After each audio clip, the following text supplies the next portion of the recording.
All right, let's dive right into this explainer. Today, we're going to reframe how we look at a completely ordinary, everyday garden tool and elevate it to what it really is, a symbol of national progress. We walk past tools every single day, often taking them completely for granted. A shovel doesn't exactly look like a revolutionary piece of technology, does it? Just think about its anatomy for a second. It's literally just a blade and a handle. It's designed to do one thing: move dirt. You probably have one or two of them sitting out in your garage right now, just gathering dust. But I want you to prepare to zoom out with me. Today, we're looking at how this incredibly simple object is intimately connected to the very foundation and the massive expansion of the United States. To us in a modern household, it's a total afterthought. But to a pioneer family, a high-quality shovel was arguably their most prized possession. As we'll see, millions of these simple objects literally moved mountains. They were right there when pioneers crossed the continent, when prospectors hunted for gold, and when workers laid the tracks that stitched a whole nation together. So let's drop right into our timeline. The year is 1791. Picture a small blacksmith shop in Massachusetts. Imagine the intense, suffocating heat of the forge, that deafening, rhythmic ringing of the anvil, and just the sheer physical labor it took to forge one single tool. Captain John Ames began manufacturing shovels in this exact environment shortly after the American Revolution. The Constitution was barely 3 years old. George Washington was president, and the new nation was overwhelmingly agricultural. This was not glamorous work, folks. There were no computer-controlled machines, no global supply chains. Making a shovel back then was an arduous, grueling process of pure craftsmanship, muscle, and hard-earned experience. Have you ever really stopped to think about what it actually takes to build a civilization entirely from scratch? Before we had bulldozers, backhoes, and giant diesel engines, every single ounce of progress was driven by human muscle. A good shovel literally meant the difference between productive work and completely wasted effort, or, in the harshest of winters, even starvation. Early settlers absolutely relied on this tool to build a new republic. Every single dirt road that got dug, every stone foundation that was excavated, every field cleared of stumps and rocks, it all required someone to physically move the earth. Ames wasn't just hammering metal. They were forging the very instruments for a nation that was in the active, exhausting process of building itself. Because before automated factories existed, these grueling manual steps required millions of reliable hand tools just to carve out roads and lay the country's foundations. To put the sheer scale of this historical labor into perspective, think about the Erie Canal. Imagine thousands of men digging a 363-mile waterway through the harsh wilderness of New York. And they were doing it almost entirely by hand, swinging shovels just like these day in and day out. The young United States was expanding at a breakneck pace. If you wanted to establish a family farm, you had to clear out dense timberland first. If you wanted to move your goods to market, well, you had to dig the canals. Almost all of this foundational infrastructure depended entirely on the durability of basic hand tools. And this small blacksmith operation, it didn't just grow, it skyrocketed exponentially right alongside the nation. As America grew, the tool industry had to match its pace. We go from a late 18th century agrarian society, pushing aggressively into the western frontier in the mid-19th century, to finally exploding into massive continent-spanning infrastructure projects in the 1860s. The company's growth perfectly mirrors these massive, rapid industrialization leaps in U.S. history. As those pioneers moved past the Appalachian Mountains, new territories were opening up and towns were appearing almost overnight. But the ultimate test arrived in 1848 when gold was discovered at Sutter's Mill in California. By 1849, an absolute frenzy had taken hold. Thousands upon thousands of people were just dropping their lives and heading west. Now, there is a classic, timeless business insight here that's honestly just as relevant today as it was back then. During a gold rush, the people who actually get rich are usually the ones selling the shovels. The California gold rush completely transformed the American frontier and created this sudden, frantic demand. Prospectors were leaving their jobs overnight, and the one thing they absolutely had to buy before heading up into the mountains was a reliable tool.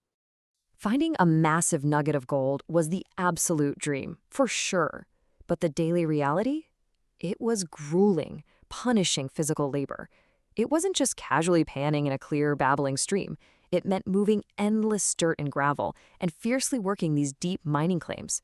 A cheap shovel would just snap or bend within hours against the jagged river rocks of California. You literally couldn't afford to have your only tool break when you were 10 feet deep in a muddy trench. So the durability of an Ames shovel was a literal lifesaver and a fortune saver for a miner. The company itself wasn't out there pulling gold from the earth, but their steel was in the calloused hands of every single person who was. Now imagine trying to cut through the solid, freezing granite of the Sierra Nevada mountains with nothing but hand tools, black powder, and pure willpower. During the 1860s construction of the Transcontinental Railroad, human hands achieved an absolute engineering marvel. This was one of the greatest infrastructure projects in human history, finally connecting the eastern United States with the Pacific coast. Workers were moving thousands of tons of earth and rock every single day.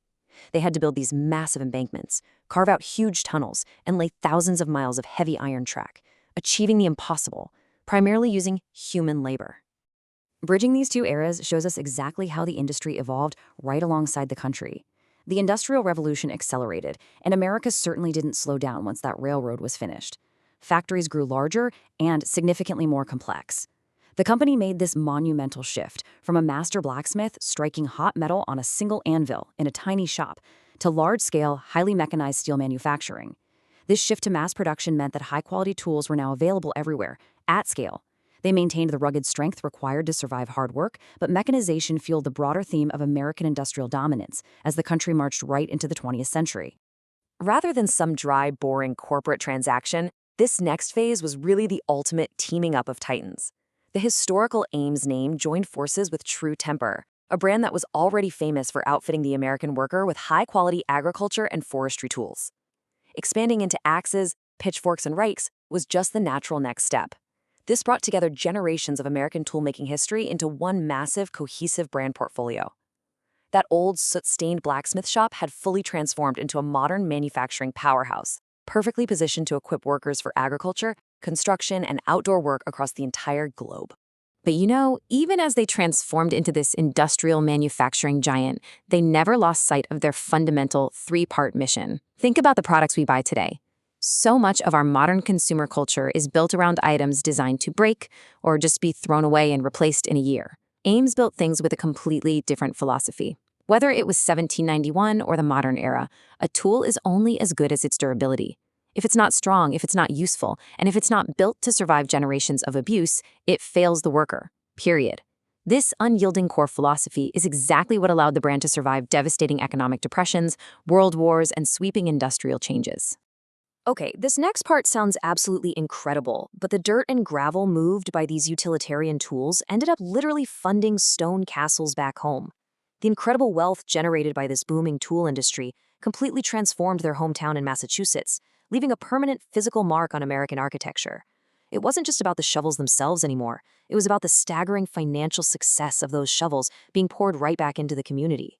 The industry took the small town of Northeaston and made it a place of national importance.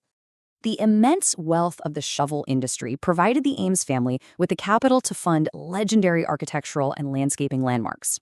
To give you an idea of the prestige we're talking about here, they brought in Frederick Law Olmsted. Yes, the exact same visionary landscape architect who designed Central Park in New York City. They brought him in to design their local spaces. They also commissioned the famous architect H. Richardson to design these incredible fortress-like stone buildings. The Northeastern Historic District, with all its cohesive, stunning architectural beauty, literally would not exist without the success of the Ames Shovel Works. It's just a fascinating, tangible example of how gritty industrial wealth translated into lasting civic art. But let's pull focus back to the human element for a second. Because it wasn't the politicians in Washington who moved the earth. It was the farmer. It was the miner freezing in the river. It was the rail worker baking in the blazing sun. Look at the history of America, and you will find these everyday workers whose literal blood, sweat, and tools actually constructed the modern nation. It is the history of ordinary tools used by everyday people to accomplish truly extraordinary, monumental things. The shovel might be simple, but the sheer scale of the human progress it enabled, absolutely enormous. So, the next time you walk past a shovel sitting in your garage, ask yourself, who really built history? We so often think of history as being shaped by generals on a battlefield or written by the presidents who signed the papers.